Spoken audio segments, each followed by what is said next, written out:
ಮೂಲಭೂತ ಸೌಕರ್ಯಕ್ಕೆ ಆಗ್ರಹಿಸಿ ಕಾಗವಾಡ ಪಟ್ಟಣದ ವಿದ್ಯಾನಗರ ನಿವಾಸಿಗಳು ತಹಸೀಲ್ದಾರ್ ಕಚೇರಿ ಎದುರು ಸೋಮವಾರ ಪ್ರತಿಭಟನೆ ನಡೆಸಿದರು.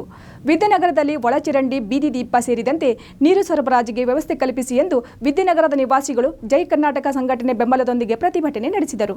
ಪ್ರತಿಭಟನಾ ಸ್ಥಳಕ್ಕೆ ತಹಸೀಲ್ದಾರ್ ರಾಜೇಶ್ ಬುರ್ಲಿ ಭೇಟಿ ನೀಡಿದ ನಂತರ ನಿವಾಸಿಗಳು ನೀರು ಸರಬರಾಜು ಅವೈಜ್ಞಾನಿಕ ಕಾಮಗಾರಿಯಿಂದ ರಸ್ತೆಗಳು ಹಾಳಾಗಿದೆ, ಮಳೆಗಾಲದಲ್ಲಿ ರಸ್ತೆಗಳು ಕೆಸರುಮಯವಾಗಿ ಪಾದಚಾರಿಗಳಿಗೆ ಬಹಳ ತೊಂದರೆ ಆಗುತ್ತಿದೆ, ಚರಂಡಿಗಳಲ್ಲಿ ನಿಂತ ನೀರಿನ ಡೆಂಗ್ಯೂ ರೋಗಗಳಿಗೆ ಕಾರಣವಾಗಿದೆ, ಅಲ್ಲಿಯ ಜನರು ಹೈರಾಣಾಗಿದ್ದಾರೆ. ಈ ಎಲ್ಲ ಮೂಲಭೂತ ಸೌಕರ್ಯಗಳು ಈಡೇರಿಸಬೇಕು, ಇಲ್ಲವಾದಲ್ಲಿ ಪ್ರತಿಭಟನೆಯಿಂದ ಹಿಂದೆ ಸರಿಯುವುದಿಲ್ಲ ಎಂದು ಒತ್ತಾಯಿಸಿದರು. ಇದರ ಬಗ್ಗೆ ಎಚ್ಚೆತ್ತುಕೊಂಡು ತಹಸೀಲ್ದಾರ್ ರಾಜೇಶ್ ಬುರ್ಲಿ ಸಂಬಂಧಪಟ್ಟ ಅಧಿಕಾರಿಗಳಿಗೆ ದೂರವಾಣಿ ಕರೆ ಮಾಡಿ ಕೂಡಲೇ ಮೂಲಭೂತ ಸೌಕರ್ಯ ಒದಗಿಸಬೇಕು ಎಂದು ಹೇಳಿದ ನಂತರ ಪ್ರತಿಭಟನಾಕಾರರು ಪ್ರತಿಭಟನೆಯಿಂದ ಕೈಬಿಟ್ಟಿದ್ದಾರೆ.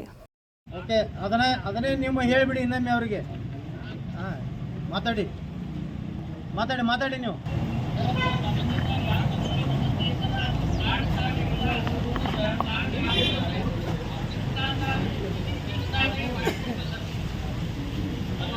ಓಕೆ ಅವ್ರಿಗೆ ಹೇಳಿದ್ದೀನಿ, ನೀವು ನೆಕ್ಸ್ಟ್ ವೀಕ್ದಿಂದ ಪ್ರಾರಂಭ ಮಾಡಿಸಿ. ಮಾಡಿಸಿ ಒಂದು ವಾರ. ಈಗ ಮಳೆ ವಾತಾವರಣ ಇದೆ.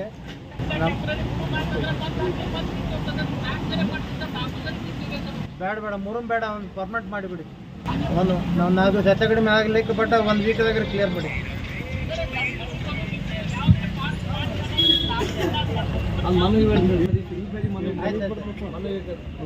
ಇಲ್ಲ ಅವ್ರಿಗೆ